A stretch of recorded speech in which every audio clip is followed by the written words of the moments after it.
Chapitre 5. Olga. Olga craint d'être en retard pour la rentrée. Elle a un rendez-vous important à ne pas louper avant de se rendre en cours. Ce matin, le métro est bondé et il n'y a plus du tout de place. Elle ne supporte pas la foule qui fait monter son angoisse. Olga n'a pas d'autre choix que d'attendre le prochain. Enfin si, elle pourrait faire descendre les passagers de la rame par la force de sa pensée, mais cela l'empêcherait de participer au concours. Chez les Soupana, les règles s'appliquent aussi. Olga est capable de créer la terreur dans l'esprit des autres. Elle a accès en elle aux pires images que l'humanité ait créées.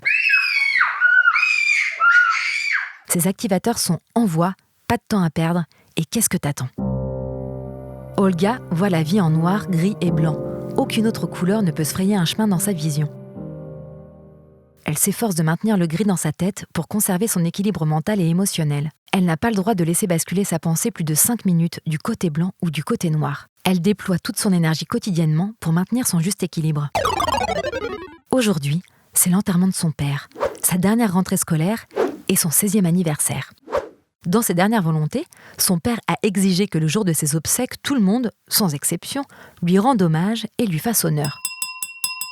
Ce rendez-vous, elle ne veut absolument pas le manquer. Olga a apporté une cuvette de toilette qu'elle compte bien mettre dans le cercueil de son géniteur, en espérant que ce clin d'œil plaise à son patriarche où qu'il se trouve à présent. Georges détestait sa fille et par conséquent, Olga le détestait aussi. Au lieu de fuguer et de fuir son oppression, Olga avait, influencée par sa mère, pris la mauvaise habitude de l'excuser pour sa bêtise et son ignorance. Sa mère était d'une grande beauté et Olga n'avait jamais compris ce qui l'avait séduite chez Georges. Le problème avec sa mère, c'est qu'elle n'avait jamais dit tout haut ce qu'elle pensait tout bas. Alors elle trimballait une colère sourde qui angoissait terriblement Olga. Elle avait encore 1 heure devant elle, avant le début de la cérémonie. Elle avait encore le temps d'annuler, le temps de se dépêcher, le temps d'abandonner. 1 heure, c'était si long. Elle était absorbée par sa rumination quand un homme s'empara de sa cuvette des toilettes et sortit du métro. Automatiquement, sans réfléchir, elle se leva de son siège et poursuivit le voleur. Elle courait vite, mais le voleur encore plus vite. Il fallait vraiment être dans une sordide galère ou dans un étrange état pour voler une cuvette de toilette à quelqu'un dans le métro. Elle pensa soudain au pacte. Elle devint rouge sang. Sa gorge l'irritait. Elle se stoppa net, fit demi-tour et courut comme une dératée dans les escaliers pour récupérer son métro. Ne crois rien de ce que tu vois, ce n'est pas réel, juste l'illusion de ton père. Personne ne lui avait volé sa cuvette, elle avait halluciné. Ça lui arrivait souvent car l'esprit de son père était très puissant. Il avait la terrible force de tromper tous ses sens. Olga croyait aux fantômes, pas ceux qui font peur dehors dans les maisons hantées que seuls les médiums peuvent faire parler. Non, elle croyait aux vrais fantômes, ceux qui vivent à l'intérieur, au chaud, et qu'il est extrêmement difficile de déloger. Souvent, ils sont nombreux, 5, 6, 8, ou 12, ou 144. Des fragments de terreur et d'angoisse, des marécages, des attrape-mouches, des gouffres, des sables mouvants, des nids de guêpes, des serpents à sonnettes.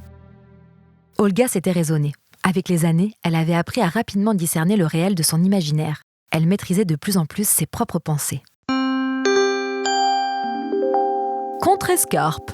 Elle était arrivée. Elle se leva de son siège avec difficulté, empoigna sa cuvette et remit son sac sur ses épaules. Olga s'était préparée pour ce jour depuis longtemps. Pour calmer ses idées noires, elle organisait très régulièrement des enterrements symboliques. Elle s'assit devant le lac sur sa chaise. Elle sortit une bougie de son sac et un petit cercueil en bois. C'était ici qu'elle allait enterrer son père et célébrer son anniversaire. Enfin seule, enfin libre, plus personne à qui rendre de compte. Seule à l'intérieur d'elle-même, mais entourée en ce moment si solennel. Le lieu où elle se trouvait, repère des déshérités, était l'endroit où l'on pouvait tuer symboliquement qui on voulait. C'était le célèbre artiste vietnamien Pat Nam qui avait initié ce rituel et inauguré cet espace de liberté intérieure pour chacun en 2018. Olga enterrait des gens à chaque fois qu'elle voulait être libre et qu'elle ne se sentait pas bien. Ils n'étaient jamais réellement morts, sauf ce jour-là où son père venait réellement de partir. Elle était seule pour lui dire au revoir, car il avait refait sa vie dans un autre pays 3 ans auparavant. Olga était enfin prête à se lancer dans la compétition.